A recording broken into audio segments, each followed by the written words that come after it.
So Harley-Davidson decided to do their first ever virtual global launch event to showcase the new 2021 models on January 19th. Yes, it was open to the public. And I just want to say, finally, welcome to current times, Harley-Davidson. I mean, you're only like 10 to 15 years behind, but hey, cool, you did it. We can really only hope this becomes common practice for Harley, who is usually very detached from their customers. So in this video, I'm going to consolidate the virtual launch event and tell you what you need to know about the new 2021 models without all the fluff. And I'm going to tell you a few things that they purposely didn't tell you about. As usual, I've got a ton of information to throw at you, so hang on tight. Let's dive in.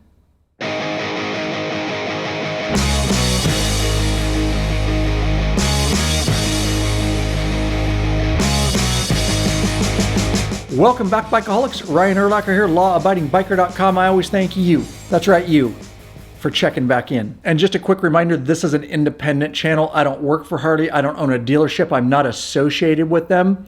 So you can consider the information you get here to be unbiased. So not only are we going to talk about the virtual launch event and the 2021 models, but at the end of the video, I'm going to share some of my overall thoughts. So stick around. So the virtual event opens up with a highly produced video.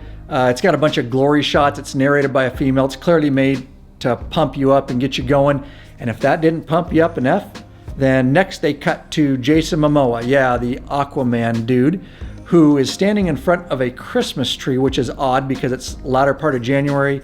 It didn't really fit the theme of the professional video, in my opinion. Nonetheless, Aquaman is there to tell you how much he likes Harley and how excited he is about the new models. Are you pumped up yet? Yeah, me neither. Anyways, Momoa hands it off to CEO Jochen Zeitz, who is walking around the Harley Museum, which is pretty cool. Had some great backgrounds. He really talks about the rich history of Harley-Davidson and some of the reasons he loves to ride. He goes on to mention that Harley is, quote, there for us now and has listened and worked hard to prioritize the things that matter to the customers. Okay, we'll see if that's the case as we move into the future, because I've actually done a lot of videos and podcast episodes on Harley's failure to connect with its core customers over the past years. If you haven't checked out the Law Abiding Biker podcast, make sure you do so. We talk about subjects like this and other subjects in a lot more detail, and we have a lot of fun doing it. I'll link to it in the description below. And I just want to mention that as they introduced each model in the virtual event, they showed video segments with people in it and some sort of story and message. And I will tell you that I spent a lot of time digging and researching to actually try to figure out who these people are, but I'll talk about that at the end. All right, let's dive into the 2021 models. And by the way, throughout this virtual event, they actually brought on Harley-Davidson employees to actually talk about and present the different models. Okay, let's first talk about the 2021 CVO models, the custom vehicle operations. You're gonna have the Street Glide, the Road Glide, the Limited, and the Tri-Glide for all you trikers. All of these are going to be coming with the Milwaukee 8 117 cubic inch V-twin engine, which is the highest displacement and power to ever come out of Harley's factory. They're also all going to come with the TPMS, which is tire pressure management system. So all these models are coming with new CVO badging spread around the bike in different places. Of course, as you can expect, there are new color options. And specifically speaking of the Street Glide, Road Glide, and Limited, there's a new color that I think is really cool, and they're calling it bronze armor with a matching smoked satin chrome on many of the parts. Check it out, it's pretty cool. And specifically speaking of the Road Glide, they're coming out with some new cast laced wheels with cast outer rims. So while we're talking about CVOs, let's talk about audio systems. Harley did partner with Rockford Fosgate. But let me first say that all the CVO models are coming with the Boombox GTS infotainment system, which is the newer system that came out on 2019 and newer, so no changes there. Specifically speaking of the Street Glide CVO and the Road Glide CVO, those are coming out with a new Harley-Davidson audio by Rockford Fosgate Stage 2 audio system. As far as the Tri-Glide and the Limited, those are going to come with the standard Boom Audio Stage 1 audio system. And speaking of audio, if you're interested in upgrading your audio system on your Harley-Davidson motorcycle, we've got your back with some awesome tutorial videos.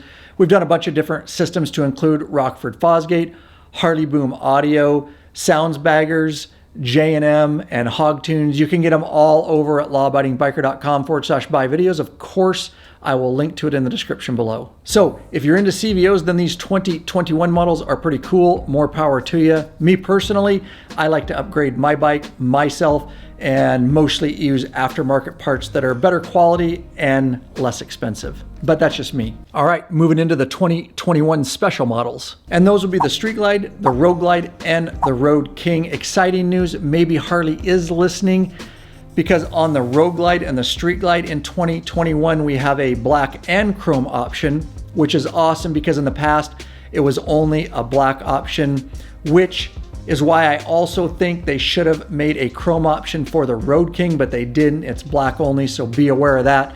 I'm actually curious what you think about those options, so leave your comments below.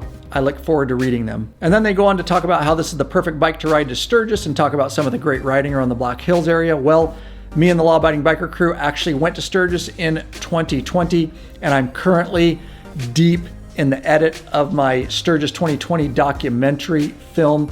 So make sure you hit that subscribe button and bell icon so you're notified when I release that film and a bunch of other videos. We've got some great stuff in store for you here in 2021. So the Street Glide and Road Glide are coming with a bunch of different color options depending on whether you want the black or chrome model. The Road King is coming out with 3 color options. One of my favorite is what they're calling Snake Venom. It's pretty cool, check it out. All of these bikes coming with the Milwaukee 8 114 cubic inch V-twin engine. And real quick, if you appreciate this video and all the videos we put out to help as many bikers as we can worldwide, you can support us by becoming a patron member. Link in the description below. There are benefits such as t-shirts and stickers. You also get access to the private Facebook group. It's a troll-free zone, live video broadcasts and chat, premium videos, and access to our ride, meetup, and events. All right, let's get back into your video.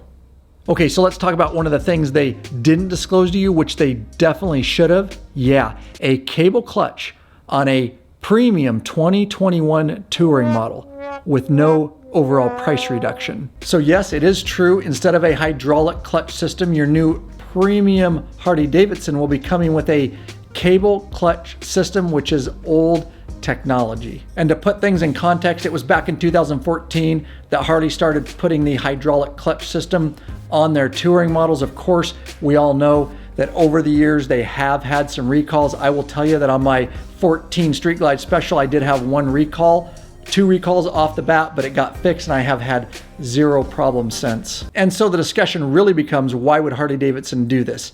Especially since other bike manufacturers have been successfully making hydraulic clutch systems for many, many years, even before Harley.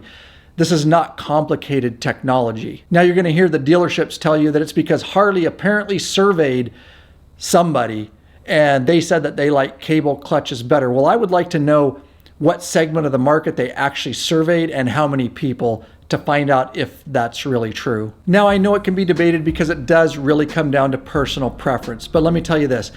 As a full-time police motorcycle officer and instructor, I've used both cable and hydraulic on the police Electroglides. Yes, little learning curve from cable to hydraulic, not a big deal. But on those cable clutches, your hand just gets a lot more tired. There's a lot more hand fatigue, especially when you're training all day and you're really being aggressive and working cone patterns. Also, you need to be on top of those clutch plates as they wear, and you're always adjusting them, and you're adjusting the cable itself. And the gray area that you're looking for when you're training is never in the same area, depending on how it's adjusted. Now, that's why I like the hydraulic clutch better, is the gray area is always in the same place. It's always consistent, and even from bike to bike.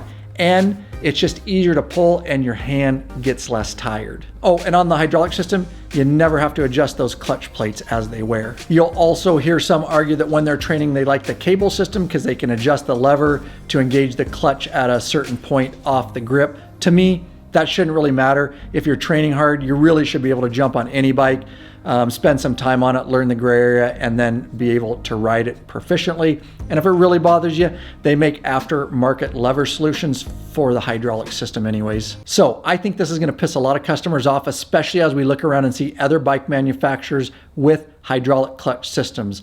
I'm actually curious to hear what you think. So make sure you comment below on the clutch issue. After all, Harley says they're listening to their customers here in 2021. So let's see if they are and see if they correct it for next year. And another thing they did not disclose to you or dealerships, and that has to do with aftermarket EFI tuners. Okay, quick disclaimer. I always try to be honest on this channel. What I'm about to tell you, I can't 100% verify at this time, but it's worth talking about. In fact, I went into a dealership and it was even news to them, but they were definitely intrigued. I do have some sources and it does seem to be true. And that is that Harley has changed the data port configuration so that current EFI, electronic fuel injection tuners, cannot be plugged in to the ECM, the engine control module. And that would mean you're stuck with only using a Harley-Davidson SE Screamin' Eagle tuner, which suck because they can't really make a real tuner because of EPA restrictions. So it doesn't do that much. Now, many of you are pissed off at Harley for doing this. I understand. I too can be critical of Harley. However, to be fair, I have to defend them on this particular case because the EPA has been on their back for years, and I truly believe they had to do this to stay in compliance. So don't be too pissed, relax, take a ride, because aftermarket EFI tuner companies are already working on a solution to this, and it'll just be a matter of time. And if you're one of those that says, well, I'm just going to switch to Indian then, well, good luck with that, because they're doing the same thing. Okay, let's talk about the Street Bob 114. And yes, the name says it all because this little bobber comes with a Milwaukee 8 114 cubic inch. And this is one of several little rippers because this bike is about 640 pounds and comes with that 114. So you can definitely expect that you're going to feel the power on that bad boy. And you could customize the heck out of this bike with aftermarket parts and really make it yours. It's coming in 4 different color options. I think it has some really cool tank graphics. One of my favorite colors is what they're calling Baja Orange. And if you're a chrome guy, nope, this is only coming in a blacked out version. It also comes with a digital rider gauge that's really neat. It's integrated into the handlebars. Oh, and I really want to hear your opinion, so comment below on what you think of the new 2021 models, what's your favorite, and what do you think of the virtual launch event? And let's talk about the iconic Fat Boy here in 2021, which was first introduced by Harley back in 1990. This bike has a very specific look and style. One of the main standouts is those solid wheels. It's coming with a Milwaukee 8 114 cubic inch. It's coming with a wide 160 millimeter front tire, and that fat 240 millimeter rear tire gives it a really cool look. They talked about the fabrication and detail in the tank console and how there's actual machine bullet holes in a metal strip that runs down the bottom of the tank. The Fat Boy is all chromed out and there is no black option. Comes in 4 color options, and Gauntlet Gray has to be my favorite. Now those are the highlights and the things you need to know about the changes with the new 2021 models, but we're not done. Because CEO Jochen Zeitz said he just got back from Kenya after testing the Pan America, which is Harley's first adventure bikes. Apparently Jason Momoa, yeah, Aquaman, filmed a movie of the Pan America experience, and then they showed a trailer of it, which was just a couple glory shots. Now, on February 22nd, 2021, Jochen Zeitz and Momoa will reveal the Pan America and all the details we've been waiting for via a virtual event. You can get registered for it, and I will put a link to that in the description below. Okay, so I said I'd get to it. Let's talk about the people in the video segments. And another quick disclaimer, I am not talking badly about any of the following folks. I don't know them, and I'm sure they're nice people. I'm not judging them in any way. That is not how I roll on this channel. I am just simply trying to make a point about the current marketing efforts of Harley. Now, one of these guys is a sports bike rider with a very small YouTube channel, and he's apparently part of the Southern California underground sports bike scene. And I'm not sure if that related to you at all. And the next is a father-son story, which is cool. And I could at least find some information on the son. He apparently rides motocross and competed in the X Games. Maybe that was a little more compelling to you. Now the next is at least relevant. She's a female rider. What I learned is she does ladies only ride and camp out events. I'm all about that. Bringing more ladies to the sport. I'm teasing, I'm happily married. No real YouTube presence, but it seems her following is over on Instagram.